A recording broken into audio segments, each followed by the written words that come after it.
The British royal family has it all, from million-dollar weddings to having servants squeeze their toothpaste out for them. They literally have help with everything. Here are some of the very specific rules employees of the British royal family have to follow.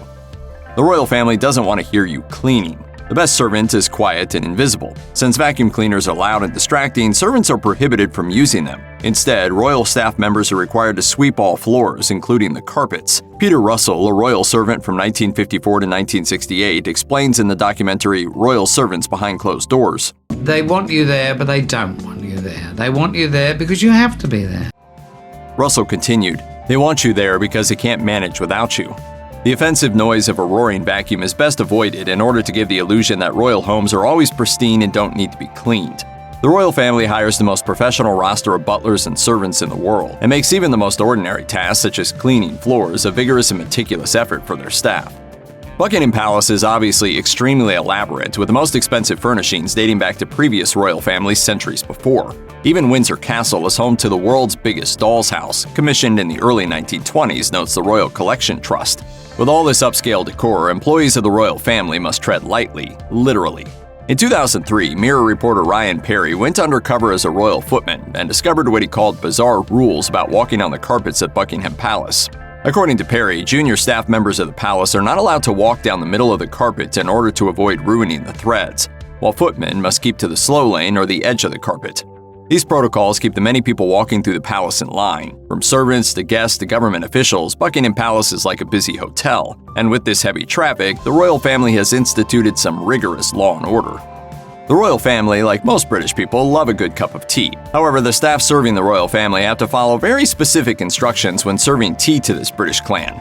According to The Times, Evan Sampson, Dumfries House's hospitality manager, said that Prince Charles is very particular about how his tea is served. When preparing the tea, Evan suggests using a teaspoon measurement of tea leaves per cup and reveals that there must be an exact temperature of 158 degrees Fahrenheit for green tea and 212 degrees Fahrenheit for Earl Grey or English breakfast tea.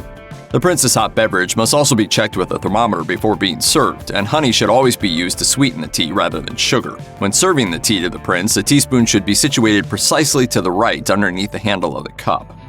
The royal family needs their servants, but they don't want to have to engage with them. Royal biographer Ingrid Seward told The Sun, "Staff are expected to melt into the background. If someone was cleaning and a royal family member came along, you'd jump out of their vision." While it's always an obligation for staff to be courteous and polite, employees of the British family are expected to be discreet should any royals walk into the room. In other words, don't be seen or heard. Servants should keep their mouths shut. However, even though the royal family has the upper hand, on another level, the employees also have some control. According to former royal butler Paul Kidd, once you are in the royal family's home, they are then at your mercy. While royal staff members are supposed to pretend they're not there, the truth is they are. Therefore, any information that they hear or situations that they witness can be used against the royals if the staff choose to reveal any secrets. So while there's a strict rule to blend into the background, British royal employees also hold some power in doing so. Maria Borrallo, the nanny who tends to Prince George, Princess Charlotte, and Prince Louis, trained at the notable Norland College in Bath, England, before being hired to mind the world's most famous children. Attending this college entails studying early years development for 3 years, as well as learning social and emotional development and the importance of vocabulary. After spending 1 year studying at Norland to conduct research for a documentary, Louise Hurin revealed that there is one word that royal nannies are prohibited from using to describe royal children. As Hurin told The Mirror, the word kid is banned. It's a mark of respect for the children as individuals. Instead, the royal nanny must say children or refer to them by their actual names. According to Hurin, the word kid is disrespectful and dissuades the royal children from being seen as individuals. This makes sense, since the royal children are one day going to be very influential people as heirs to the British throne. This practice separates the royal children and instead places them in a position of importance. According to former royal butler Peter Russell, his job often consisted of being Princess Margaret's human ashtray. Even the popular Netflix show The Crown portrayed the princess as a heavy smoker and quite the socialite. But unlike most people, the menial task of finding somewhere to dispose of your ashes or cigarette was far beyond the princess's job. It's often been said that Princess Margaret was very difficult. If the princess was at an event for hours with a cigarette in her hand, which was reportedly often the case, her servants were required to wait on her with an ashtray in hand for as long as she was there so that she didn't have to think about where to tip her ashes. Russell said, at a banquet, for instance, or a big social function, it meant you had to dance attendance on her all night long by possibly just standing to her left or right with an ashtray. so she didn't have to look to see where she flicked her ash. This prolonged and tedious work is even more interesting when you take into consideration the yearly salary of royal servants. According to Cheat Sheet, servants such as butlers and housekeeping assistants take home salaries of around $19,000 per year or $10 an hour, respectively. We're looking after the most high-profile family on the planet. Although this rule traditionally applies to the staff of the British royal family, it also applies to everyone else who meets the Queen.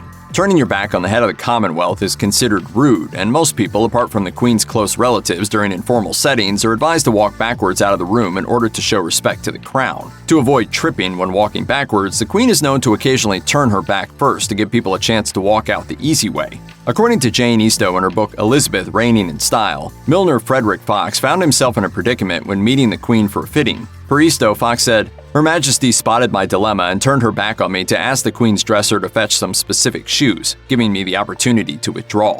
However, this age-old royal tradition has become more lenient in the past decade, with concerns over health and safety and the fear of Buckingham Palace being sued. Everyone in the British royal family has special privileges, some more than others, but nonetheless, all royal family members have assistants with daily tasks such as laundry, cleaning, and cooking. Not having to mull over and prep 3 meals a day is a paradise most middle-class people can only dream of. However, in the royal family, it's not just the people that have this advantage, but also the dogs.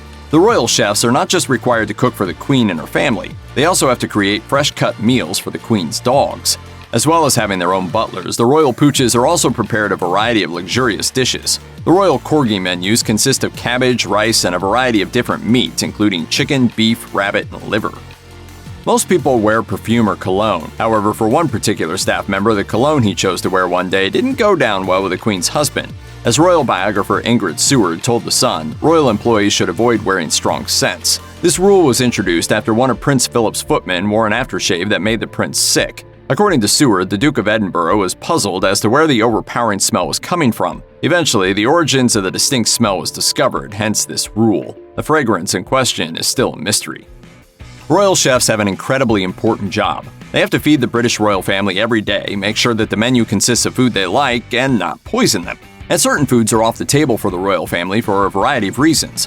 For starters, the Queen despises garlic, so the royal staff needs to ensure that this particular food doesn't appear on the menu.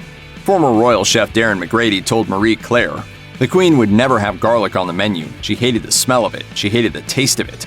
Additionally, shellfish are prohibited, not because they are disliked, but because they may cause food poisoning. According to the BBC, the ban on shellfish is to purposely avoid any members of the royal family from experiencing any stomach disruptions which might affect their royal duties. The palace also restricts rare types of meat and food that's too spicy. However, the ban on royals eating raw fish was reportedly broken by one of the heirs to the throne.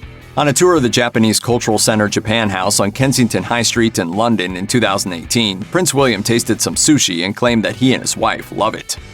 Royals are used to meeting and greeting people and are prepared to handle the nerves and excitement to the general public when on trips or tours. However, when you don those infamous tailcoats and top hats, there is a certain code of conduct that royal employees must follow. No matter what you say when you're speaking to the Queen, keep it formal.